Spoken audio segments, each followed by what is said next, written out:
Hello beautiful people and welcome back again to the channel. So for today's video we get part DELE FAROTIMI.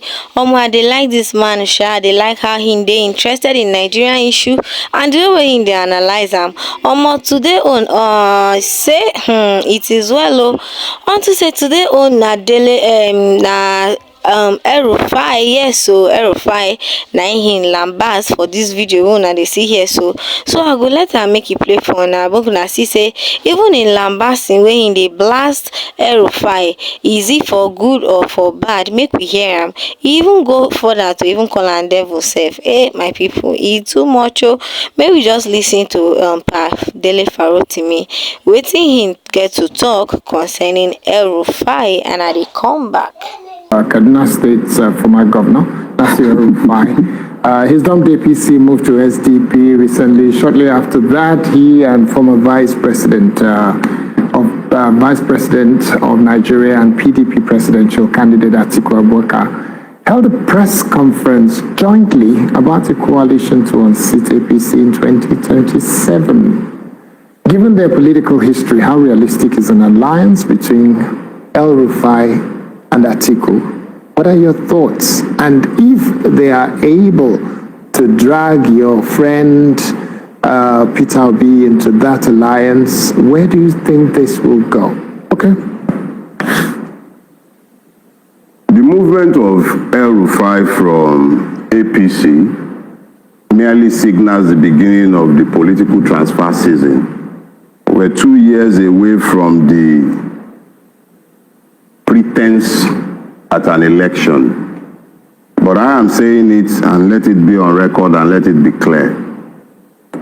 If we don't have substantive and substantial electoral reform, Jesus Christ himself, pardon me, no blasphemy intended, could be on the ballot. I'm not going to be involved in that election. Tinubu is not a man who leaves anything to chance.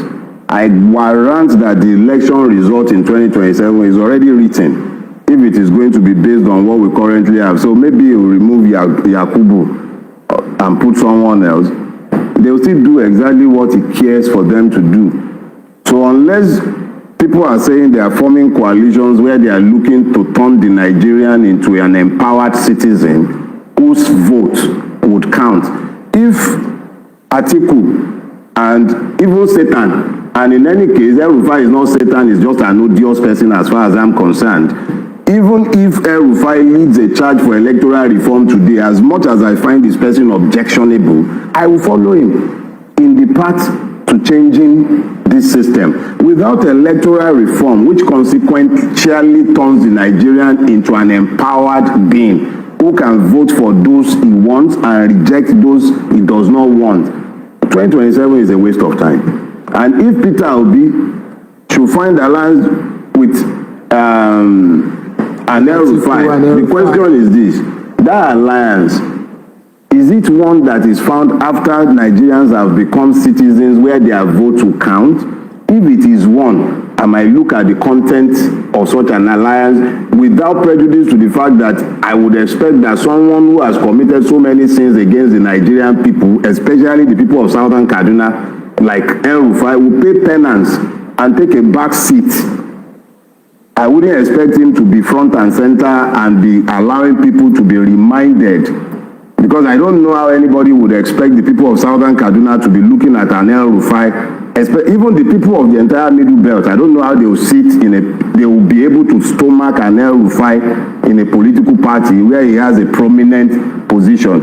His bigotry is documented, too well documented for it to be something that we can be arguing. I watched Professor Chidiodin Kalu on one of the conversations he had with some people where he said that if Elrufai is going to be on the ballot, he would rather have Tinubu back. Would you say the same, or would you find a situation between the two of them? Let me say this. Tinubu is the devil I know. Erufai's capacity for evil, I don't really know. I just know that he's a deeply I find my skin crawls when I think of the things that has been associated with him, the things he himself has said in the public space, how terrorists had to be paid how when you hold the Fulani man, you are going to pay for it, how the people of southern Kaduna were just treated like vermins. Whether he was directly responsible, he was the governor, the chief security officer of the state, and he didn't have anything soothing to say to these things. And I am involved in the Southern and Middle Belt Leaders Forum. I've heard Middle Belt people speak to their pains in the hands of Fulani marauders. And to now hear somebody speaking to the normalization of that level of evil, it makes my skin crawl.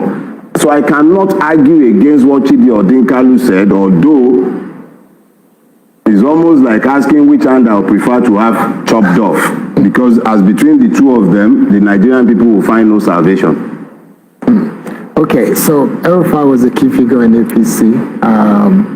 He was part of those that raised it to power. Yet in leaving the party, he cited a growing misalignment between his values and the current direction. What values? What values you say? Okay.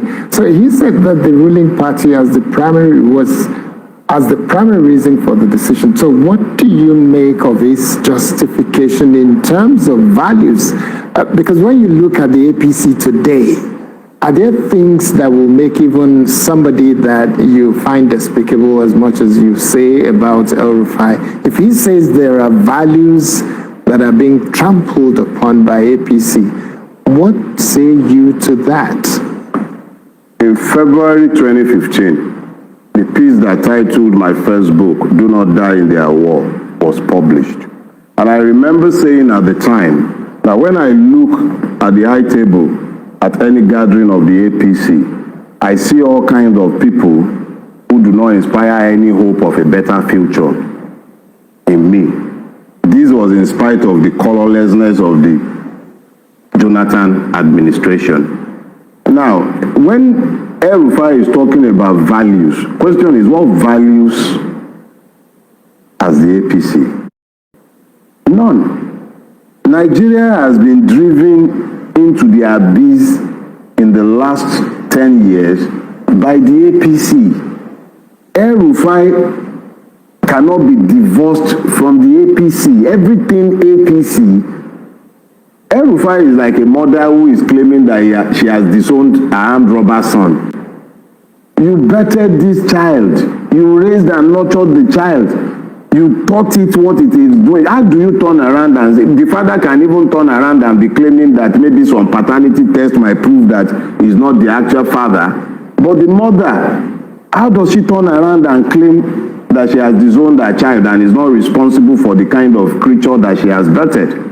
Erufai and the APC are one and the same. He was one of the chief. It's almost like Tinubu during the years of Buhari claiming that he has nothing to do with the APC.